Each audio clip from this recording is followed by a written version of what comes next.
자, 그럼 질문 받겠습니다. 네. 네, 저 뒤에 계신 분 질문 한번 해보세요. 네, 고맙습니다. 박수로 맞으세요. 네, 네, 네, 네, 고맙습니다. 안녕하세요. 네. 저는 도안행이라고 합니다. 네, 고맙습니다. 스님, 네, 얼마 전에 네, 달마대사 모습이 담긴 작은 액자를 하나 선물 받았습니다. 네, 그러세요. 달마대사라는 이름은 아주 익숙한데 네, 사실 어떠한 분인지는 잘 몰라. 잘 몰라서 큰 스님께 여쭙니다. 네, 박수로 맞으세요. 고맙습니다. 뭐 달마 스님, 달마도 많이 있죠, 그죠? 이 달마 스님만큼 또 많이 알려진 스님이 안 계시잖아요, 그죠? 배불태기처럼 이렇게 나와가지고 말이지. 근데 이 달마 스님은 우리가 달마도로 많이 알려져 있지만 그 달마 스님의 그 몸이 말이죠. 뭐 여러 가지가 있어요. 무슨 우선 대표적인 얘기 가운데 하나가 달마 스님 그렇게 못생기진 않았었대. 근데 그 원래는 그 인도 분이었다고 나오지, 인도 분. 그지? 그 위진남북조 시대니까 한 600년대 사람, 600년대 사람이야. 한 500년대 후반 사람이야. 위진남북 시대. 근데 이분이 인도에서 태어났는데 왕자로 태어났다네. 왕자로 태어나가지고 이분이 뭐냐면 수행을 막. 근데 왕자인데도 출가하신 거야. 부처님하고 비슷해. 달마스님 그렇게 많이 그렇게 소개가 되고 알려진 게 그분이 이 선가의 종장이잖아요. 이른바 말하면 불가에도 교종선종이라는 게 있지. 그래가지고 이른바 말하면 이 선이라는 거 불교는 참 특유한 수행법이잖아요. 선이라는 게. 선종의 어떤 그런 종장으로 가장 중국 불교의 초조라고 그러지. 인도 불교에는 이른바 28대조라고 하고 중국 불교의 초조라고 합니다. 그러니까 이분이 왜 중국에 왔는지는 그건 아마 부처님 뜻이겠죠. 그래서 달마 조사가 어떻게 왜 인도에서 중국으로 왔는가, 이것도 화두예요. 그러니까 이분이 중국에 와가지고 덕숭산 소림사 들어봤지? 소림사 샤오링스 저도 가봤는데요. 이제 워낙이 소림사 부근이 하도 무예로 많이 알려져가지고 무예 대학들도 무예 학원들이 거기 많이 꾸려가지고 완전히 상업적인 어떤 그런 사찰처럼 됐다고 막 그렇게 얘기하는데, 어쨌든 달마 스님께서 중국에 오셔가지고 선종, 이른바 유명한 얘기잖아요. 9년 면벽을 했다는 거야.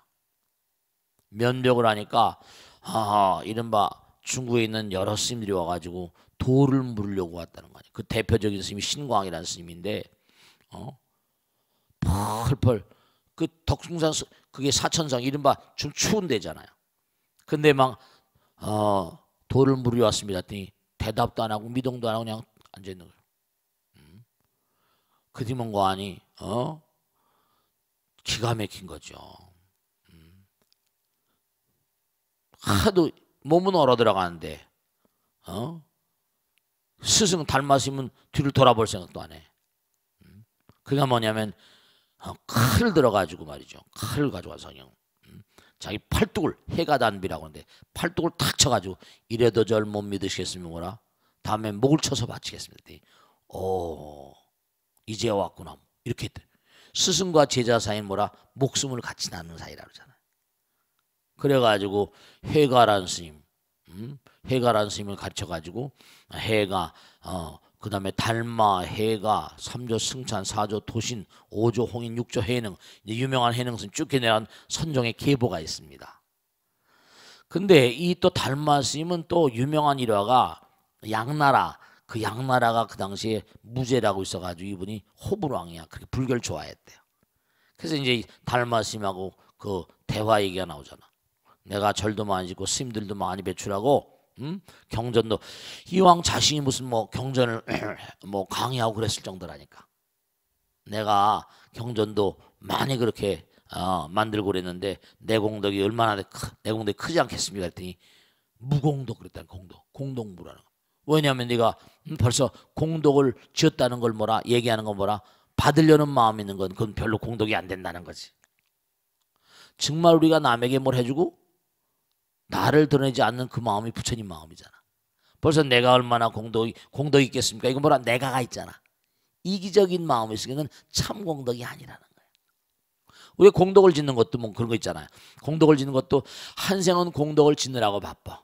그 다음에 다음 생은 뭐라 누리느라고 바빠. 다음 생은 지옥 가느라고 바쁘다는 거야. 공덕을 짓는 걸 내가 받을 마음이 되면 꼭 지옥 간다니까. 무공덕이라고 그래버린 거야. 그럼 네가 공덕을 졌으면 다음에 무슨 좋게 태어난다 하더라도 잘못하면 네가 이기심이 있으니까 더 떨어질 수가 있다. 그러니까 그래가지고 이제 이른바 양나라 무제가 그냥 막 자객을 보내서 뭐 살해했다는 얘기도 있고 여러 가지 얘기가 많습니다. 그래서 이른바 그 달마스에 대해서는 중국 불교 선종의 초조다 이런 걸 알아두시고 양나라 무제와의 대화도 알아두시고 공동부 이것도 좀 알아두시고 그분의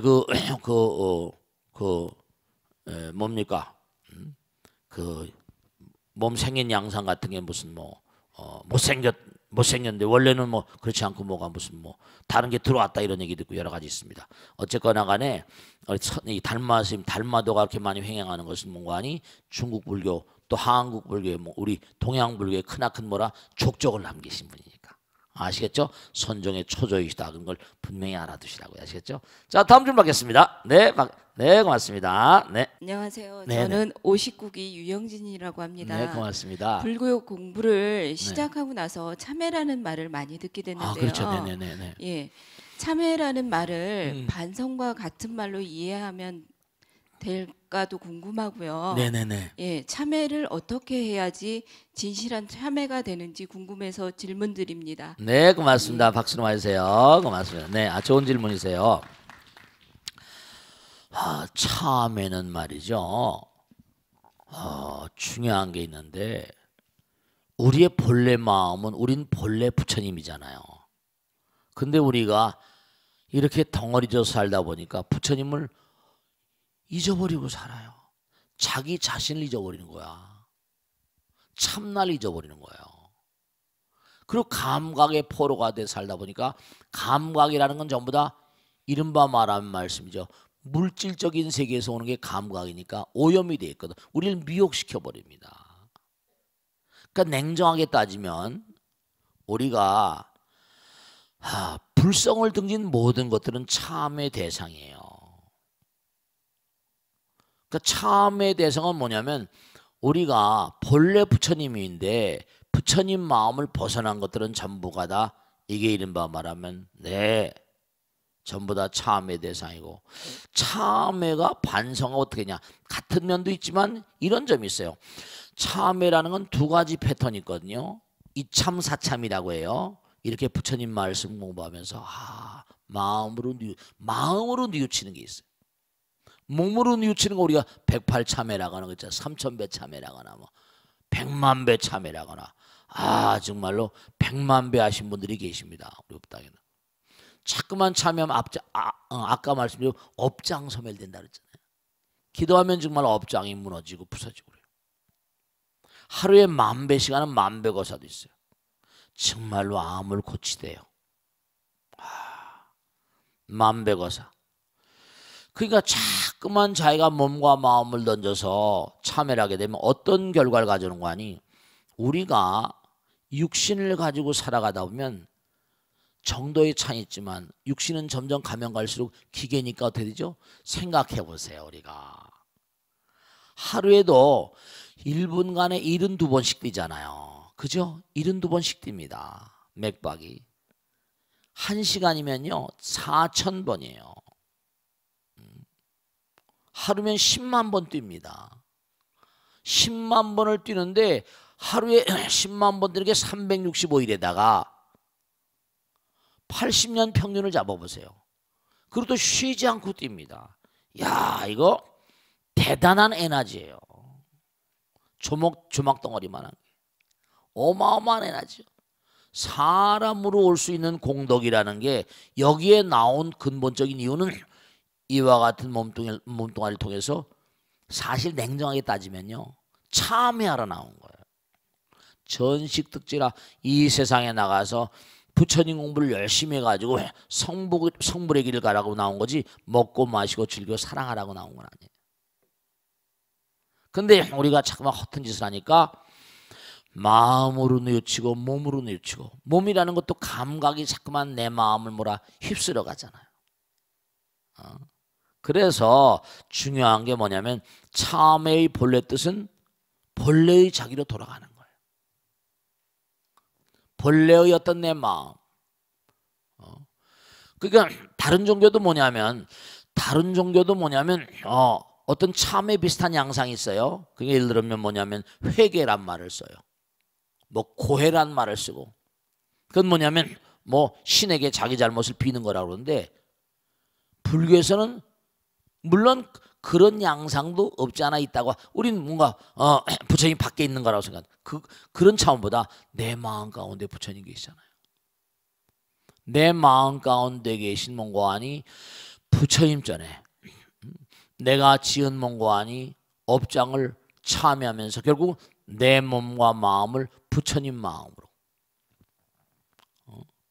본래 나로 돌아가는 작업인 거죠. 정말로 청정한 마음으로. 그러니까 참이란 말은 원래 뜻은 한자 말은 용서를 구한다는 뜻이죠. 회란 말은 뭔가 하니 내 죄를 없애는 거. 그러니까 본래 나로 돌아가려면 우리가 흔히 그러잖아요. 중요한 건 참회하는 마음, 백겁적집점으라 일념돈탕진 여화분고초 멸진무효라고. 죄무자성종심비 심양멸수영망 죄망심멸양은 시증명이 진참회 이렇게 나오잖아요. 죄라는 건 참회, 죄의식이라는 거죠. 죄는 참회하면 사라지는 거예요. 중요한 건 여러분이 참회하는 마음, 그 이전의 죄는 다 쓰러졌다고 생각해도 상관없는데 내가 죄를 지면 이게 진짜 쓰러질까? 이런 마음조차도 뭔가 아니 그게 사실 안 돼. 불씨 하나를 던지면 낯가리가 다 타버리는 것처럼. 그러니까 우리가 참회하는 그 마음을 가지면 내 마음 가운데 모든 번뇌 업장이 다 녹아져 버리고 맑아져 버리고 용서를 받는다. 용서를 받아도 물론 하여간 내 마음이 맑아지는 면이 있잖아요. 죄를 몽고하니 사함을 받는다. 멸죄, 멸업장지는 죄장지는. 그러니까 중요한 사실은 비슷한 면도 있고 다른 면도 있지만 다른 종교에서 우리 마음 가운데 뭐예요? 우리 마음 가운데 무슨 뭐 하나님 있다는 말은 잘 하지 않잖아요. 사실 플로티노스랑 프로클로스 이른바 말하면 중세였던 그런 그런 신비주의자들은 우리 마음 가운데 하나님 있다고 주장하는 존재들도 있습니다. 플로티노스나 이런 프로클로스 유명한 디오니시오스 같은 사람들. 그러니까 우리가 참회란 말은 내 마음 가운데 계신 부처님을 다시 회복해 나간 작업. 그 참회를 많이 해야 되겠어요, 안 하겠어요? 그래야 점점 맑아지. 아시겠죠? 내 마음을 본래로 돌리는 그런 작업이다. 그렇게 생각하세요. 아시겠죠? 자, 익명 게시판으로 온 사연입니다. 스님, 저는 세 아이를 키우고 있는 아버지입니다. 첫 딸은 부모 걱정 한 번 안 시키고 공부를 잘해서 대학에 갔고요. 둘째 아들 역시 큰 탈 없이 잘 자라주고 있습니다. 특별히 공부를 잘하진 않지만 평범한 아이로 고등학교에 다니고 있습니다. 막내는 막내답게 애교도 많고 웃음도 많은 아이였는데요. 언제부터인가 아이가 변해버렸습니다. 중학교 3학년 올라가고 얼마 되지 않아 이 중3병이라는 거 아시지? 응? 학교에 가기 싫다고 불평하기 시작하더니 결국 문을 걸어 잠갔습니다. 처음에는 소리도 질러보고 화도 내보고 비료도 보고 제가 할 수 있는 것을 다 했는데요. 아이는 제 방에서 미동도 하지 않습니다. 가정폭력이나 불화가 있는 것도 아니고 담임선생님이 문의를 해봐도 학교에서 특별한 일은 없었다고 합니다.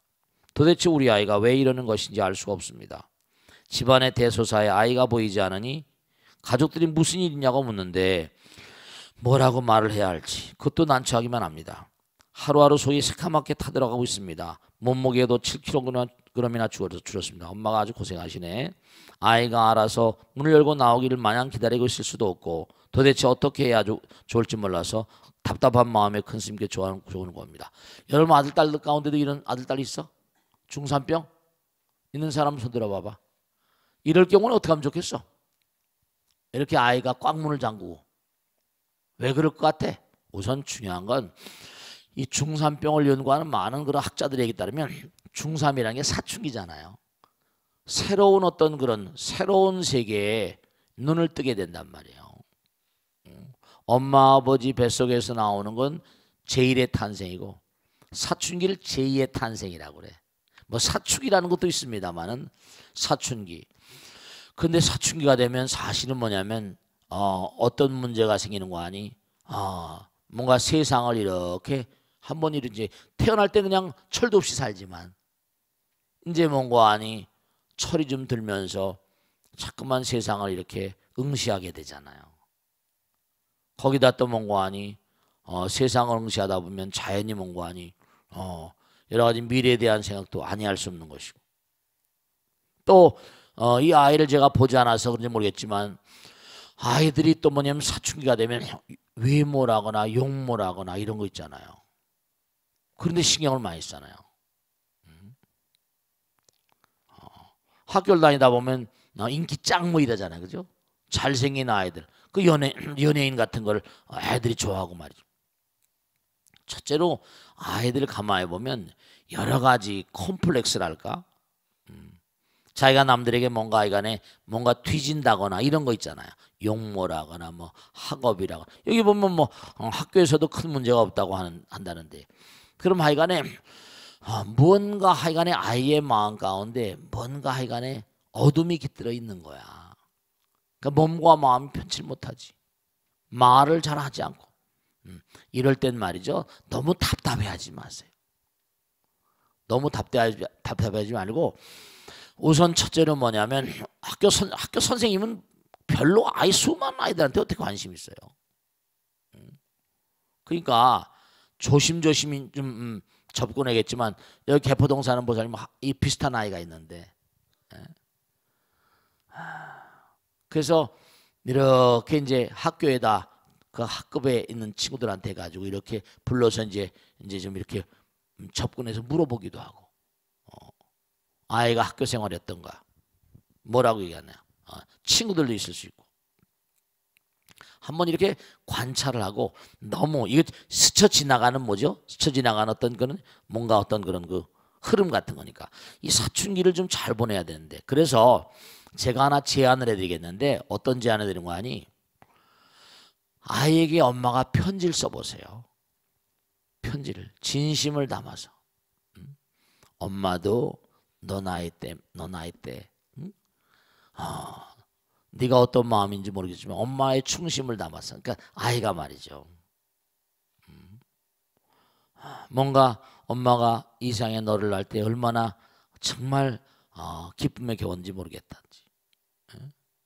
뭔가 하여간에 반포 사는 보살님 말이죠. 아이가 하도 그냥 뭐 속을 새기니까 매일같이 도시락에다가 쪽지 편지를 매일같이 지금은 도시락 없잖아. 학교에서 다 해주지 이제 요즘에 다 뭐 쪽지 편지를 보냈다고 그런 얘기도 있고 뭐 가방에다 넣었다고 하는 얘기도 있고 그러니까 뭔가 아이와 소통을 할 수 있는 게 아이가 대꾸를 하지 않더라도 엄마의 정성을 다 있잖아요. 정성 지성이면 감천이라고 아이들도 말이죠. 이 무슨 이유가 있을 거예요. 근데 요즘에 중산병이라는 게 이게 사실은 이게 작은 병이 아닌 게 아이들이 다 홍역 또 중3이니까 고등학교도 가야 되잖아. 뭐 성적의 문제가 뭐 얼마나인지 모르겠지만 여러 가지 하여 마음 가운데 뭔가 마음 가운데 저하는 그러니까 이런 그 아이가 이렇게 문을 닫고 하는 그런 이유 가운데 뭔가 이유를 알아야 되지 않겠나 싶은데 우선 아이가 내 가만히 응시하면서 지켜보면서 그렇잖아요.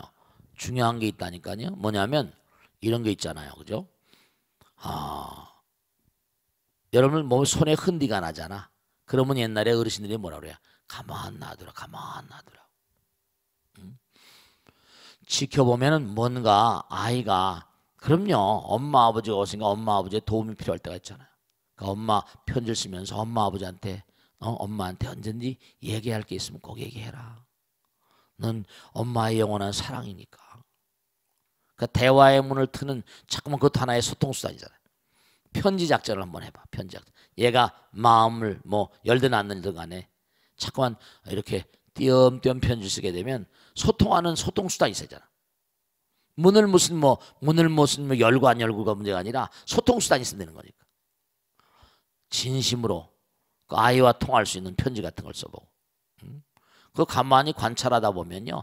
때가 되면 거의가 열병처럼 전부 다 열병처럼 지나가는 중산병들이니까 거의 그 중산병이란 말이 그런 말이 지금 사회에 횡행하고 있잖아요. 그래 안 그래요?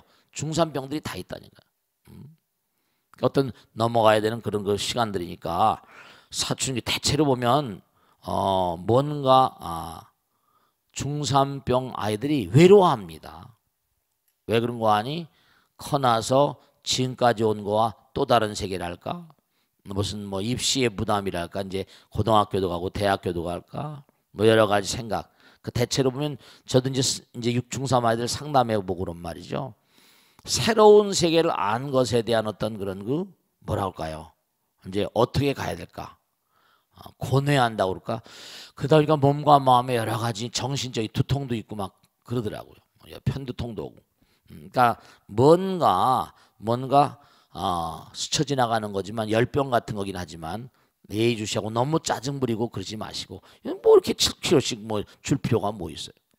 그 7kg 주는 그 시간에 뭔가 편지를 써서 자꾸만 길게 쓰지 않더라도 정말 엄마 너 사랑하는데 엄마가 걱정된다. 너를 낳을 땐 정말 엄마 너무너무 행복했는데 네 엄마도 옛날에 너 나이 때 정말 여러 가지 어려움이 많았는데 엄마도 그때 고통이 많았는데 정말로 빨리 어떻게 그 열병 같은 시간이 지나갔으면 좋겠다. 충심에 열어가지고 아들을 연인처럼 그렇게 생각해서 자꾸만 편지 작전을 쓰고 하다 보면 아이가 뭔가 감겨올 날이 있을 거예요. 아시겠죠? 자, 질문 받겠습니다. 네, 박수로 맞으세요. 고맙습니다. 네, 아유, 네. 고맙습니다. 열심히 나오신 보상님. 네. 저는 59기 지원명영입니다. 네, 고맙습니다. 네. 스님, 네. 화원과 관련한 책을 읽다 보니 네, 그렇죠. 네. 상, 용이라는 용어가 나오던데요. 아무리 이해를 해보려 해도 너무 어려워서 네네네네. 큰 스님께 가르침을 청합니다. 네, 박수로 맞으세요. 고맙습니다. 좋으신 질문이세요. 우리가 최상용 이 내용은 기실론 같은 데도 많이 나오고 여러 군데 많이 보이거든요. 대승기실론이란 또 이제 유명한 그 도사가 쓴 내용이 있습니다. 근데 중요한 건 우리가 그런 얘기 하잖아요. 사랑을 주는 자가 있고, 그죠? 사랑을 받는 자가 있잖아요. 그럼 그 가운데 뭐가 왔다 갔대? 사랑이잖아요. 그렇게 얘기하잖아요. 주는 자와 받는 자와 사랑. 그다음 우리 마찬가지예요. 그죠? 관삼륜청정이라 주는 사람과 받는 사람과 물건 이렇게 얘기할 수도 있어요. 그걸 관삼륜청정이라고 하는데 중요한 건 뭐냐? 이른바 말하면 주는 것도 없어지고 받는 것도 없어지고 사랑도 없어지고 그냥 하나가 되는 거야. 근데 하나가 되는데 우리 현실 세계는 뭔가 이렇게 갈라져 있잖아요. 그럼 우리가 갈라져 있는 세계를 갖다가 이 세계를 부처님께서 뭔고하니 어떻게 지금 이 세상을 지도하시려고 할까? 이제 그런 내용 가운데 우리가 재미난 게 그런 거 있잖아요. 이른바 법신, 보신, 화신 들어보셨어요? 네. 광활한 우주는 법신이래요. 그 다음에 보신, 화신, 서가모니 부처님까지. 그러니까 또 그런 것도 있잖아요. 그죠? 불법승. 그것도 일종의 최상형이라고 할 수 있어요. 부처님. 근본이 우주의 체죠. 오늘 공부한 법이 부리니까 진리.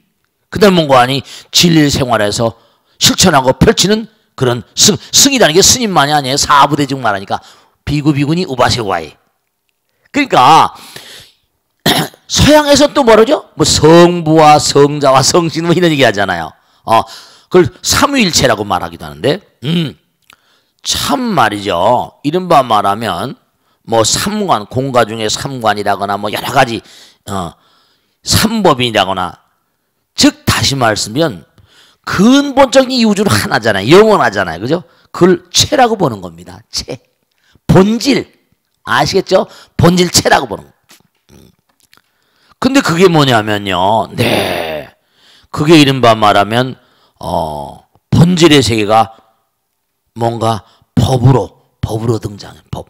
우리가 뭐 불법, 정법 그러지만 불교에서는 또 제법, 이른바 일체제법, 제법모아, 제법공상. 눈으로 보이는 모든 만상은 마음의 현실화란 말이에요. 일체법을 말해요. 그러니까 뭔가 보이거나 보이지 않거나 간에 어쨌든 간에 모든 그런 진리의 세계를 현실화시킨 내용 같은 거, 이런 내용, 뭔가 진리의 세계를 우리가 뭔가 이해할 수 있게, 뭔가 포착할 수 있게, 혹은 또 뭔가 이렇게 생각할 수 있게, 그런 어떤 차원의 것을 법이라고 부른다. 그리고 이제 그것을 공부해서 우리가 실천하고 오늘 공부한 대로 내가 몸과 마음을 다해서 열심히 공부를 해서 아름다운 마음을 바탕으로 아름다운 말과 생각과 행동, 이 용이죠, 용. 그죠? 쓰임새란 말이에요. 많은 사람들 위해서 베풀고 펼치고 육바라밀 행, 용인 거예요. 그래서 근본과 그 근본을 뭔가 현실화시킬 수 있는 어떤 그런 법의 세계와 그것을 우리가 펼치는, 뭔가 펼치는 어떤 그런 불자의 역할일까요? 어떤 그런 현실의 세계를 뭔가 끊임없이 아름답게 장엄하려고 하는 그런 의지를 가진 그런 존재, 발심보살이라고 할까요? 뭐 수행자라고, 그런 차원을 갖다가 이제 이른바 말하면 우리가 불법승하기도 하고 최상용이란 말이 그와 유사한 내용이라고 생각하시면 돼요.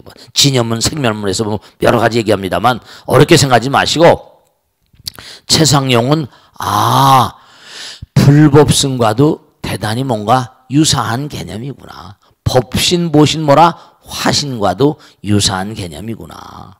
그러니까 본질은 하나로 돼 그것이 뭔가 아니 펼쳐지려면 부처님께서 뭐죠? 부처님께서도 뭔가 아니 깨달으셨어요. 영혼을 하나, 법신을 깨달으셨어요. 화엄에도 이 광활한 우주는 부처님 세계라고 했잖아요. 허공은 부처님을 우리가 했잖아요. 허공을 몸으로 하신 부처님께서는요. 허공을 마음으로 하시는 부처님께서는 허공은 하나거든요. 그러니까 법신이 뭐라? 부처님 비로자 진법신이잖아요. 그게 이제 부처님께서 오셔서 법을 설하시고, 그리고 또 서가모니 부처님 같으신 분, 아미타불 같은 분을 보신 화신이라고 그러거든요. 우리에게 또 뭔가 아니 그 법을 펼쳐 보여주시면서 몸소 자기가 실천해 가시면서 게으르지 말라, 부지런히 정진하라, 내 자신을 등불로 삼고 법을 등불로 삼고 나가라, 이렇게 말씀하죠. 그러니까 그것을 이제 이른바 말하면 영혼의 차원, 그 다음에 뭔가 아니 뭔가 이렇게 진리의 차원, 법의 차원, 그다음에 현실적인 차원. 그래서 이게 하나로 이렇게 뭔가 끊임없이 펼쳐질 때 그걸 이제 우리가 최상용이라고 얘기하고, 우리 현실 가운데 그와 같은 삶이 현실화돼야 돼요.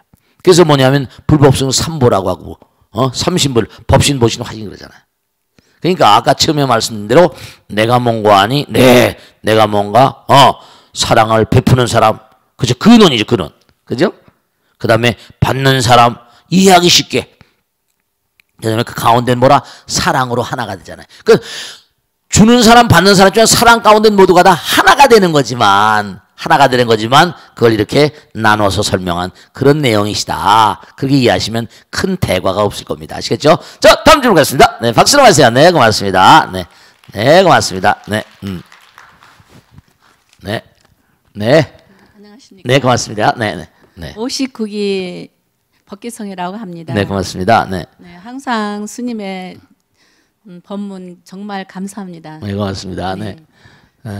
다름 아니고요. 네. 스님 보시 중에 법보시라는 게 있는데요. 법보시 중에서도 법보시의 공덕이 가장 크다고 하는데, 네, 그렇습니다. 그렇다면 일상생활 속에서 법보시는 어떻게 해야 하는지 궁금합니다. 네, 박수로 하세요. 네, 네, 좋으신 질문이세요. 자, 이 법이라고 하는 거, 법보시, 보시 중에 제일 훌륭한 보시, 이른바 금강경이 나오잖아요. 뭐라고 나와요? 항아사의 칠보로 항아사를 가득 채울 만한 그런 칠보로 보시한다 하더라도 부처님 말씀 한 말씀 보시하는 공도에 미치지 못한다고 나오죠. 산수비로 소불능급이라 도저히 어떻게 뭔가 비교할 수 없다. 중요한 건 우리가 삶을 도모하면서 가만히 보세요. 그죠? 중요한 게 있어요. 여러분 아무리 훌륭한 다이아몬드를 하더라도요. 언젠간 억천만급이 지나면 전부 다 뭐라 사라질 날이 있어 없어요. 그럼요. 모든 물질은 스스로 반감기라고 그래가지고 자꾸만 원소가 붕괴가 돼요. 억천만급이 지나면 다이아몬드도 깨지고 사라진다고요. 그런데 마음 가운데 심어진 부처님 말씀은 말씀이죠. 영원성을 띠거든요. 종자가 하나 심어지면 그 전에 그런 말씀 됐죠. 불씨 하나가 온 산을 태운다고 그러고 그죠? 불씨 하나가 촛불 한 자루 가지고 얼마나 많은 불을 댕길 수 있을까요? 아마 무한할 거예요. 사람들이 그래요. 진짜 중요한 게 뭐 내가 한다고 되겠냐? 나 혼자 뭐 한다고 되겠어? 이런 마음 가지시면 안 돼요. 그 전에 butterfly effect, 나비 효과라는 거 말씀했죠. 그죠? 여기서 나비가 팔랑하면 미국에서는 허리케인이 분다고. 왜냐? 내가 자꾸만 부처님 법을 펼치고 실천하고 행동하고 이러면요. 누구의 마음 가운데나 다 부처님 계시거든요. 그러니까 그들이 뭔가 하니 듣길 좋아하고 실천하길 좋아하고 아금문견 득수지 중지락정 자꾸만 나가다 보면요. 자기도 즐거우니까 옆에 사람 가족일 같은지 점점점 거대한. 그러니까 제가 그걸 체험했잖아요. 능인선언 체험할 때도 몇 명 되지 않았거든요. 그것도 이렇게 포교하려고 이렇게 여러분들 많은 분들이 와서 공부하시라고 꿈에도 안 생각했어요. 그리고 스님들 때 누가 한번 포교해야 되겠다 그런 생각한 스님 거의 안 계시거든요. 그러니까 정말 부처님 말씀대로 법보시는 내가 자꾸만 뭔가 사람의 마음을 전하고 불교 책이라도 뭐라 하나 읽어보라고 주고 말이죠. 말씀을 자꾸만 뭔가 전달하고 그리고 내 뭔가 부처님 행을 통해서 몸으로 또 교과서가 되는 모범이 되고 샘플이 되는 쇼케이스가 되는 그런 삶을 살아가셔야 돼요. 그러니까 부처님 법을 전달하지 않으면 그래서 그들의 삶과 끊임없이 내가 전달한 게 아니라 그들도 자꾸만 부처님 길 가도록 자꾸만 도와주고 말이죠. 그러니까 마지막으로 하나 꼭 당부드리겠는데 여러분들 나 혼자 하는 것보다 두 사람 세 사람 하면 점점 힘이 커지잖아요. 그럼 그 사람이 뭔가 부처님 말씀을 공부해서 공덕을 짓게 되면 그 사람은 시주가 되지만 나는 그 사람 권장했기 때문에 화주가 되기 때문에 나는 이른바 말하면 전대를 두 개를 차는 거나 마찬가지야. 내가 공덕을 짓는 거하고 또 하나의 공덕 또 하나 이렇게 되는 거예요. 그러니까 그게 흥성하게 되는 거예요. 아시겠죠? 네. 자, 그러면 익명 게시판에 올라온 사연입니다. 스님, 저는 직장에 다니고 있는 30대 여성입니다.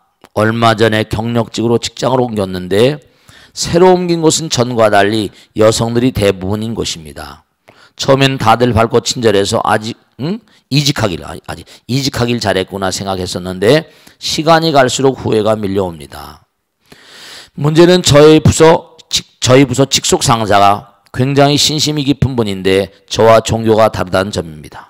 그리고 저를 제외한 다른 부서원들도 알고 보니 모두 그분과 같은 종교, 심지어 같은 교회에 다니고 있었습니다. 그분은 제 종교가 불교인 걸 뻔히 알면서도 일요일에 뭐하냐, 내가 좋은데 소개해주겠다며 말을 꺼내더니 이제는 노골적으로 자신의 종교를 강요하고 있습니다. 집도 가까운데 내가 다니는 교회에 같이 가자.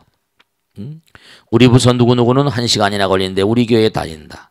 회사 생활이라는 게 팀워크가 중요한데 우리가 똘똘 뭉쳐야 다른 부서를 이기지 않겠냐 등등 회유를 시작하더니 제가 안 나가고 버티고 있으니 이제는 사사건건 일을 가지고 트집을 잡습니다. 부서원들끼리 얘기를 시작하다가 제가 들어가면 말을 딱 끊는 건 예사고요.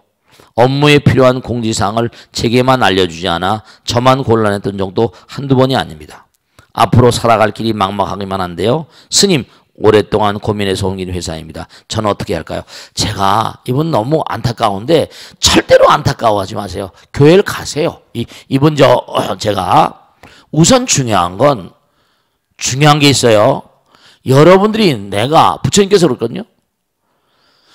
네가 뗏목을 타고 저 피안으로 갔는데 그 다음에 뗏목을 뭐라? 짊어지고 다니면서 내가 이 뗏목이 고맙다고 짊어지고 다닐 필요가 뭐가 있냐 이거예요.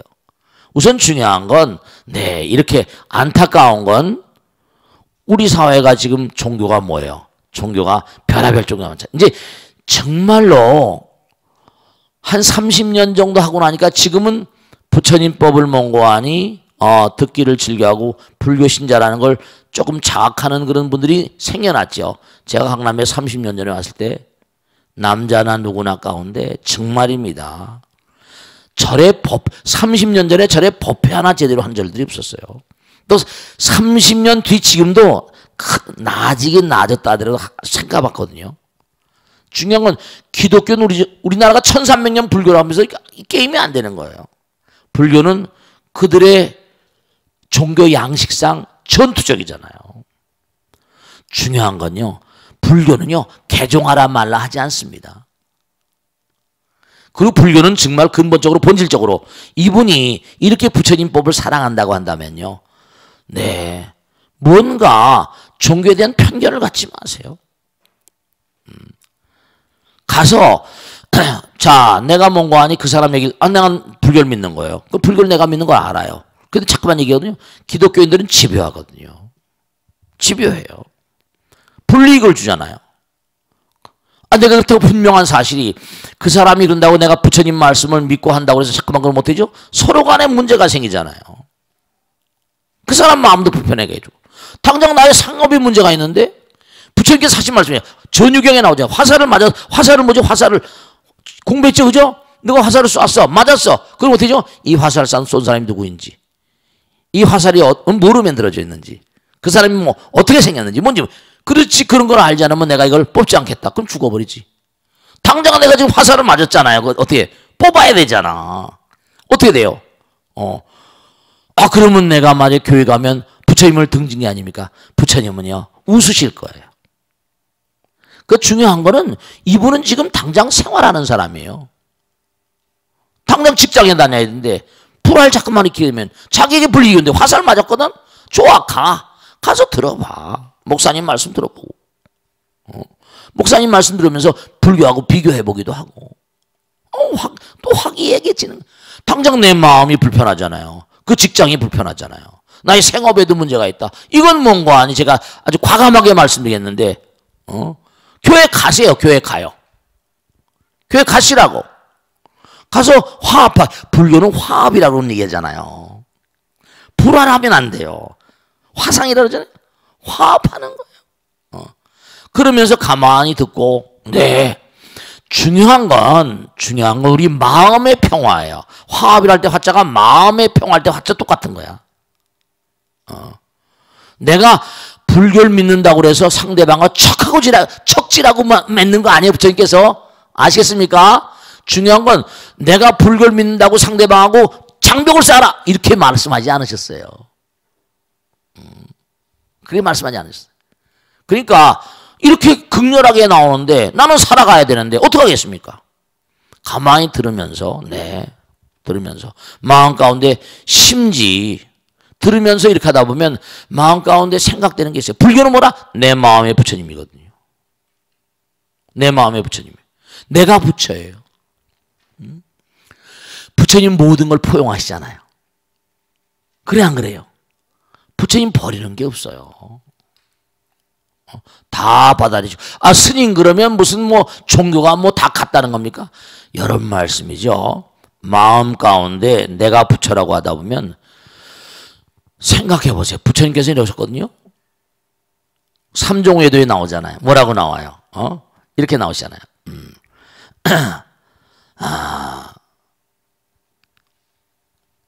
네 마음 가운데 부처님 계시나 보면 그러니까 유실론자가 와서 유실론님하고 어떻다 그러면 뭐죠? 부처님께서 고개를 끄덕끄덕 하셨다.